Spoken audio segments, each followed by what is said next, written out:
సదాశివసమారంభాం వ్యాసశంకరమధ్యమాం అస్మదాచార్యపర్యంతాం వందే గురుపరంపరాం. శ్రీగురుభ్యో నమః. శ్రీమాత్రే నమః. శోభకృత్నామ సంవత్సర మాఘమాసమునందు అనగా ఫిబ్రవరి 10వ తారీఖు లగాయతు 25వ తారీఖు వరకు షోడశ దిన దీక్షగా పంచాయతన సహిత మహాసౌరయాగం గోదావరి నదీ తటంలో రాజమహేంద్రవరంలో వడలి కుమార్ శర్మ గారి బ్రహ్మత్వమున ఆచార్యత్వమున విశేషంగా ఈ కార్యక్రమం క్రతువు జరుగుతున్నది కనుక ఈ మహాక్రతువునందు భక్తులు ఏమన్నా మంది విశేషంగా పాల్గొని ఈ సూర్యనారాయణ స్వామి యొక్క అలాగే ఇతరమైనటువంటి పంచాయతన దేవతలు ఆదిత్యం, అంబికం, విష్ణుం, గణనాథంచ మహేశ్వరం పంచాయతన దేవతల యొక్క అనుగ్రహాన్ని పొందవలసిందిగా కోరుకున్నాం. వడలి కుమార శర్మ గారు, బ్రహ్మశ్రీ వడలి కుమార శర్మ గారు గత 8 సంవత్సరములుగా గోదావరి నది ఒడ్డున ఈ మహాసౌర యాగ క్రతువుని ప్రతి మాఘమాసంలో నిర్వహిస్తూ ఉన్నారు. ఈ సంవత్సరం విశేషంగా పంచాయతన సహిత మహాసౌరయాగ క్రతువు నిర్వహిస్తున్నారు. నిత్యం కూడా ఈ సూర్య నమస్కారాల అనంతరం శౌరతీర్థం అనేటువంటిది 10:30-11 గంటల మధ్యలో ఇవ్వడం జరుగుతుంది. అయితే ఈ సూర్య నమస్కారములు సౌర హోమమే కాకుండా శతచండీ యాగం విశేషంగా జరగడం, సుదర్శన ప్రకాశమైనటువంటి మూలమంత్ర జపాదులు, అలాగే మహాసుదర్శన హోమం ఇందులో జరుగుతున్నది. అయితే కొన్ని ఇవే కాకుండా కొన్ని విశేషమైనటువంటి పూజా కార్యక్రమాలు ఇందులో నిర్వహిస్తున్నారు. వాటి వివరాలు కూడా తెలియజేస్తున్నాం. వాటిని కూడా తెలుసుకోండి. ఏదైనా డిస్క్రిప్షన్లో ఏంటంటే ఈ బ్రహ్మశ్రీ వడలి కుమార్ శర్మ గారి యొక్క నెంబర్ అది ఇవ్వడం జరుగుతుంది.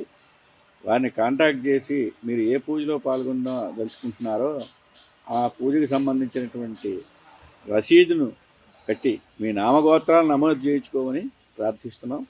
ఇప్పుడు చూడండి, విశేషమైనటువంటి కార్యక్రమాలు ఏ రోజులు ఏంటి జరుగుతున్నాయి అంటే 16వ తారీఖు ఫిబ్రవరి రోజున రథసప్తమి మహాపర్వదినాన్ని పురస్కరించుకుని ఉదయం వివిధ రకములైనటువంటి ఫలములతో అలంకారం, 5 రకాలైనటువంటి పుష్పములతో పుష్పార్చన కార్యక్రమం, సూర్యనారాయణ స్వామికి పుష్పార్చన కార్యక్రమం ఈ రోజున విశేషంగా 16 ఫిబ్రవరి జరుగుతుంది.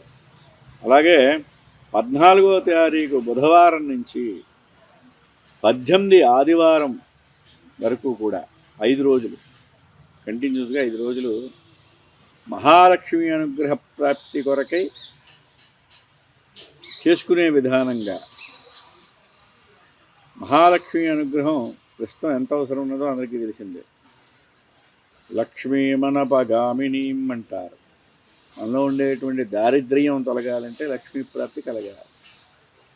లక్ష్మీ నాశనం ద్వారా లక్ష్మీ ప్రాప్తి కలుగుతుంది. కనుక ఈ 5 రోజులు తామర పువ్వులతో అమ్మవారికి నిత్యం ఈ 5 రోజులు కూడా హోమ కార్యక్రమం జరుగుతుంది. కమలే కమలాలయే, కమల స్వరూపంగా కమలాలయందు నివసించేటువంటి మహాలక్ష్మిని కమలములతో అర్చించిన, హోమం చేసిన, హవనం చేసిన విశేష ఫలితం కనుక కమలాలయ సంపుటి విధానంగా హోమ కార్యక్రమం.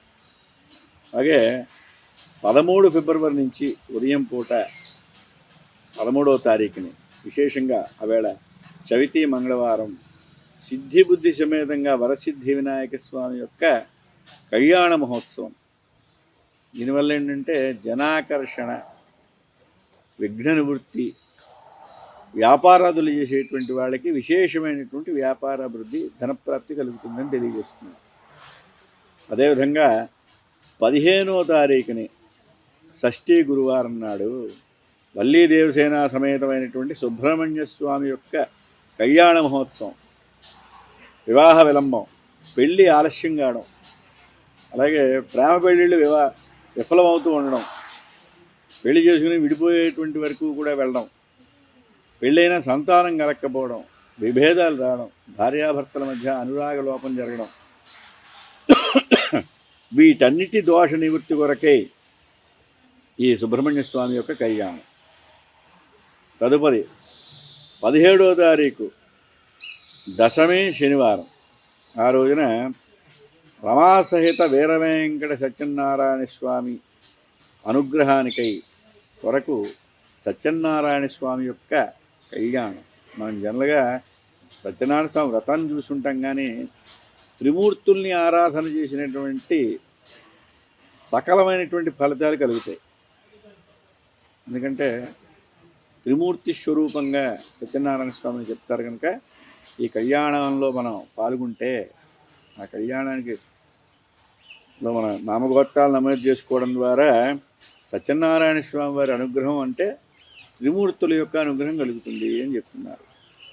అదేవిధంగా మనం 19వ తారీఖు సోమవారం నాడు, దశమి సోమవారం నాడు పార్వతుల యొక్క కళ్యాణ మహోత్సవం. దుఃఖ నివృత్తి, ఐశ్వర్య ప్రాప్తి. ఎందుకంటే శివ అనేటువంటి శబ్దం ఏంటంటే సకల కళ్యాణములు కలిగించేటువంటిది, సుఖస్వరూపం, దుఃఖాలు నివృత్తి చేసేటువంటి వాడు శివుడు.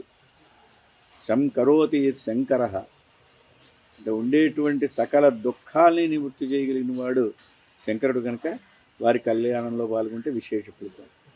అలాగే 21వ తారీఖు ద్వాదశి నాడు శ్రీ లక్ష్మీనారాయణ స్వామి యొక్క కళ్యాణం. అన్యోన్యమైనటువంటి దాంపత్యం, గృహంలో స్థిరలక్ష్మీ ప్రాప్తి, అధికమైనటువంటి ఖర్చులు ఏవైతే ఉన్నాయో అవన్నీ కూడా తగ్గించడానికి ఈ లక్ష్మీ నారాయణ కళ్యాణంలో పాల్గొనడం విశేష ఫలితాన్ని ఇస్తుందని శాస్త్రవచనం. ఇక 23వ తారీఖు చతుర్దశి రోజున పద్ని సంజ్ఞ ఛాయా ఉషాసమేతంగా శ్రీ సూర్య కళ్యాణము విశేష ఆరోగ్య ఫలితాన్ని ఇస్తుందంట. ఆరోగ్యం భాస్కరాదిచ్చేది. సూర్యనారాయణ స్వామి యొక్క ఆరాధన ఈ కళ్యాణ మహోత్సవంలో మన నామగోత్రాన్ని నమోదు చేసుకుని మన పేరు మీద ఆ కళ్యాణాన్ని జరిపిస్తే వారికి సకలమైనటువంటి ఆరోగ్యములు కలుగుతాయి, స్వస్థత చేకూరుతుంది, మానసికమైనటువంటి సకల పీడ నివృత్తి అవుతుందని ధర్మశాస్త్రం కనుక చివరగా 24వ తారీఖున పౌర్ణమి శనివారం నాడు మహాలక్ష్మి ఆరాధన జ్యోతిర్లింగార్చన కార్యక్రమం. జ్యోతిర్లింగార్చన కార్యక్రమం ద్వారా ఏంటంటే 4 రకాలైనటువంటి పురుషార్థముల్లో చివరిదైనటువంటి మోక్షప్రాప్తి కలుగుతుంది. దేహాంతే తవసాయుధ్యం. ఈ శరీరాన్ని విడిచినంత తర్వాత భారతీయ పరమేశ్వరుల యొక్క సాయుధ్యాన్ని, వాళ్ళ సామీప్యాన్ని కానీ సాయుధ్యాన్ని కానీ పొందడానికి ఈ జ్యోతిర్లింగార్చన కార్యక్రమం విశేషంగా ఫలితాన్ని ఇస్తుంది అని చెప్తున్నారు. కనుక ఈ మన వడలి కుమార శర్మ గారి ఆధ్వర్యంలో వారి బ్రహ్మత్వంలో జరుగుతున్నటువంటి విశేష షోడశ దిన ప్రయుక్తమైనటువంటి మహాసౌరయాగంలో 50 మంది భక్తులు పాల్గొని ఈ దేవతల యొక్క పంచాయతన దేవతల యొక్క అనుగ్రహాన్ని పొంది సుఖ సంతోషాన్ని అనుభవిస్తారని ఆశిస్తున్నాం. ఓం తత్సతు.